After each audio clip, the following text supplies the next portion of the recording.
Bonjour à tous. Bonjour.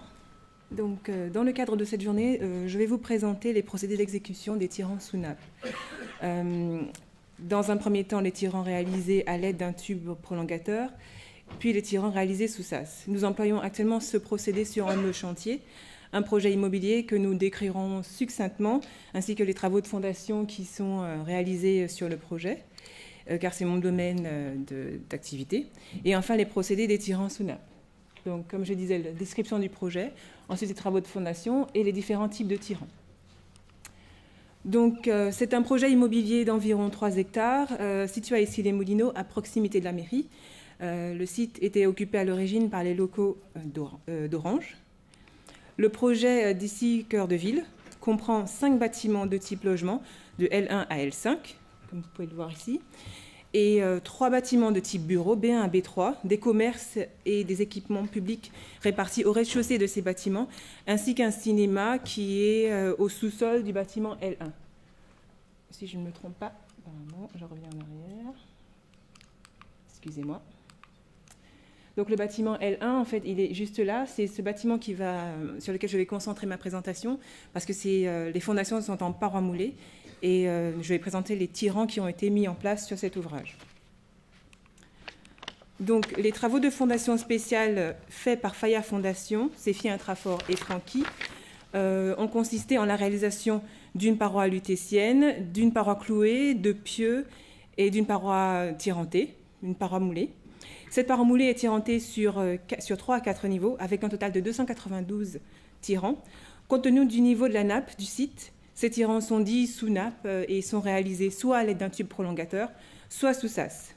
On a réalisé à peu près 2500 mètres linéaires de scellement pour une longueur totale de forage, c'est-à-dire longueur libre et longueur scellée confondue, d'à peu près 5000 mètres linéaires, enfin 4987 mètres linéaires pour être précis. Donc j'ai les détails ici, 292. Et les charges allaient à peu près entre 40 et 180 tonnes, enfin 180 tonnes au maximum. Je crois qu'on est arrivé à 11 T15. Donc les travaux de fondation spéciale sont réalisés en 4 phases. D'abord, la réalisation des 80 mètres linéaires de parois clouées, stabilisées par 2 lits de clous pour une fouille d'environ 3 mètres de hauteur. Ensuite, les pieux de fondation du bâtiment B1, B2, B3. C'était des pieux qui sont ancrés à peu près entre 10 et 25 mètres dans la craie saine. Le long de la rue Général Leclerc, qui ressemble aussi à la ligne du métro, ligne 12, on a réalisé 130 mètres linéaires de parois lutétiennes le long du tunnel RATP, stabilisé par 1 lit de bracon pour une fouille d'environ 8 mètres. On procède dans le même temps de la réalisation de lutétienne les travaux de parois moulées du L1, qu'on appelle aussi silo. Ensuite, on réalise les fondations, c'est-à-dire les pieux et les semelles des autres bâtiments, sauf le bâtiment L1 et le bâtiment L5. Et actuellement, jusqu'à maintenant, on est en février, on terrasse la fouille du L1 avec la mise en place des tirants et des butons. Par la suite, après réalisation des pieux du L5, et on les réalisera ceux du L1 depuis le fond de fouille. En tout, il y aura à peu près 700 pieux réalisés par Francky, selon le procédé Francky Star. Enfin, voilà. Il y a à peu près, ils sont ancrés de 10 à 25 mètres dans la craie saine, comme je disais, et les diamètres, ils vont à peu près de 420 jusqu'à 1220 mm. Donc je présente ici une coupe du bâtiment sur le bâtiment L1, sur laquelle on peut voir les différents horizons traversés. On y observe également les niveaux de nappe et les niveaux des tirants d'ancrage. Les caractéristiques géomécaniques, je vais les présenter dans la diapo juste après. Comme vous pouvez le voir, j'ai distingué les 2 types de mise en œuvre des tirants. Celle avec le tube prolongateur pour le premier lit de tirant et les 3 derniers lits de tirant sont faits sous sas. Donc, comme je disais, c'est les caractéristiques géomécaniques qu'on peut rencontrer sur le site d'ici les Moulineaux. On a en surface les sols caractéristiques de la plaine alluviale de la Seine, c'est-à-dire les remblais, les alluvions argileuses à sablo-argileuses, recouvrant en fait le substratum crayeux qu'on a discrétisé en trois horizons, d'altéré à sain. Ensuite, donc le premier lit tirant, comme je disais, lui, il est à 4 mètres de profondeur par rapport à la plateforme, à la cote 25-50 à peu près. Il est proche du niveau de crue chantier qui est à 27, ce qui permet de le mettre en œuvre avec un tube prolongateur du fait de cette faible charge. Et le premier lit, lui, il est constitué en fait de 89 tirants. Le forage, c'est un forage de 180 mm. Il fait en moyenne 25 mètres de longueur et est équipé d'un tube TM.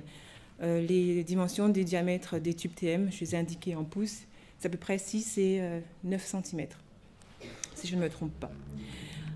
Donc, le phasage de mise en œuvre est le suivant. Dans le cas du tube prolongateur, on dégage la réservation de tirants au terrassement.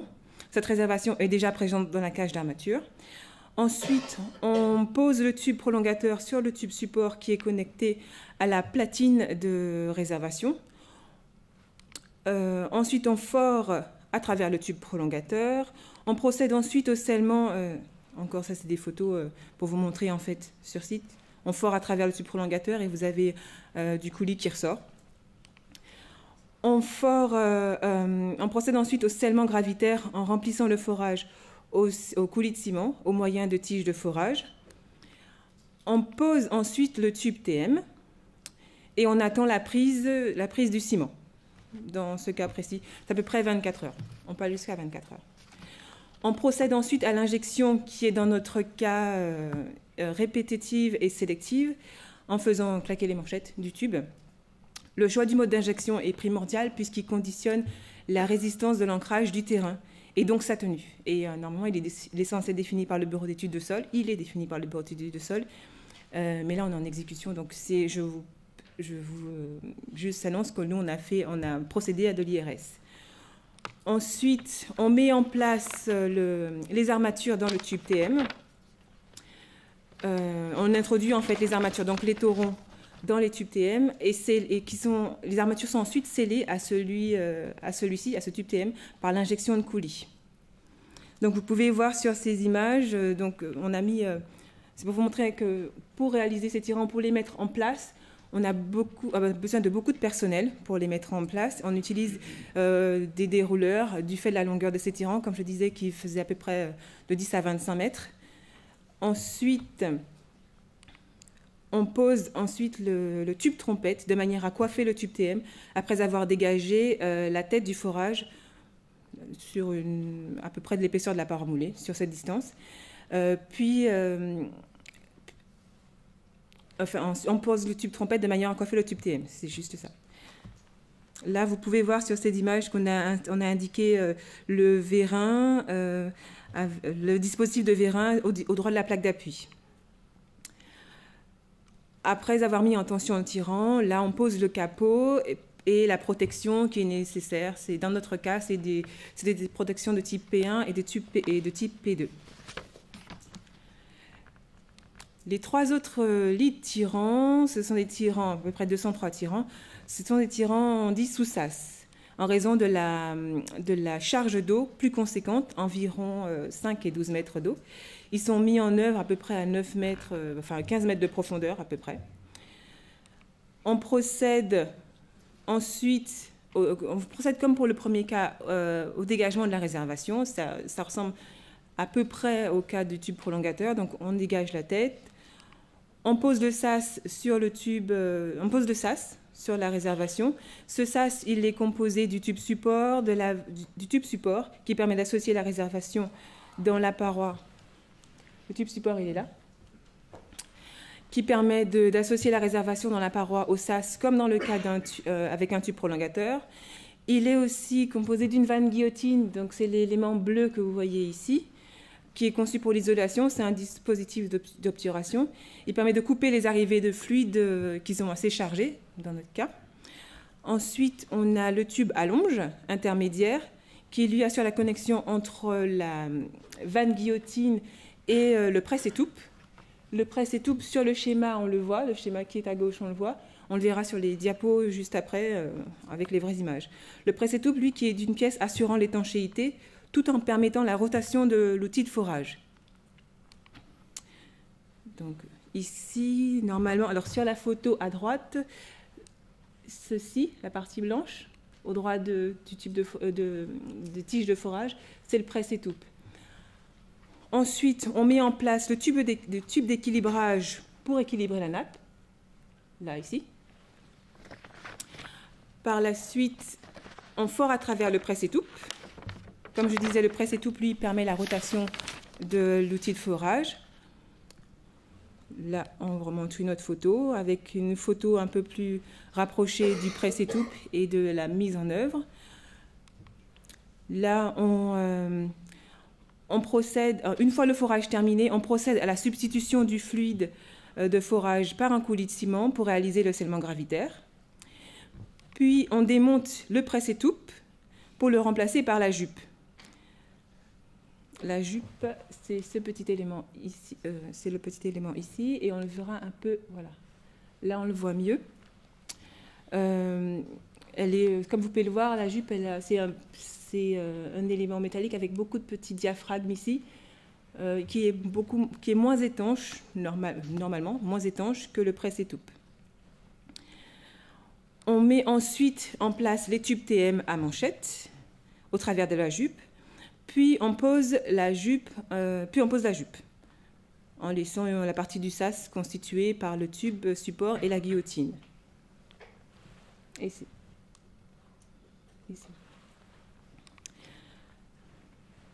Voilà. Ensuite, une fois la jupe déposée, on attend la prise du scellement gravitaire. Le dispositif est maintenu fermé grâce à la vanne guillotine.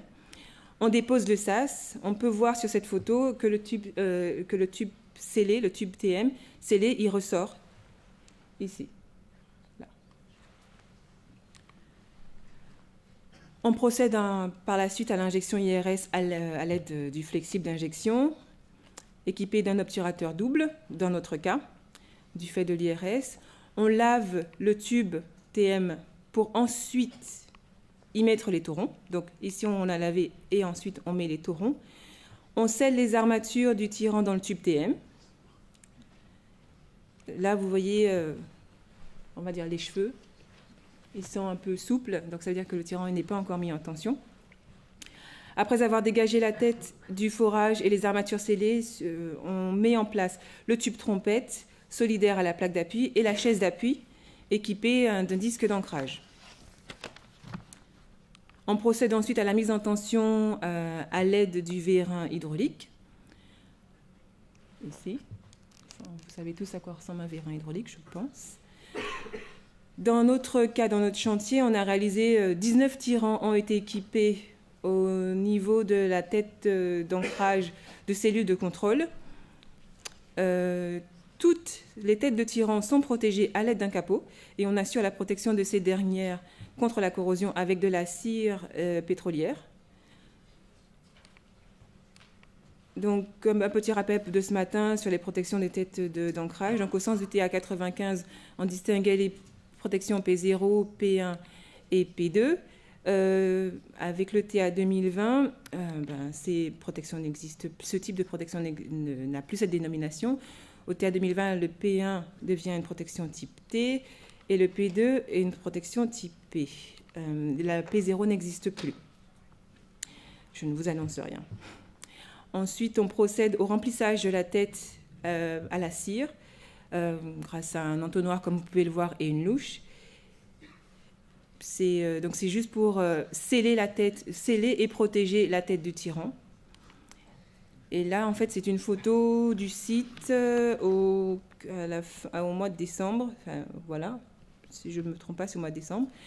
Là, on était en train de réaliser le 3e lit de tirant, qui est ici. Ici. Donc les 2 premiers lits sont déjà en tension de ce côté de l'ouvrage. Ici, on a un lit qui est déjà en tension, qui était en cours de réalisation, pardon. Actuellement, on a beaucoup plus avancé. On est quasiment au 3e lit sur 3 pans de l'ouvrage, si je ne me trompe pas, et on commence à faire le 2e lit de cette partie-là. Merci.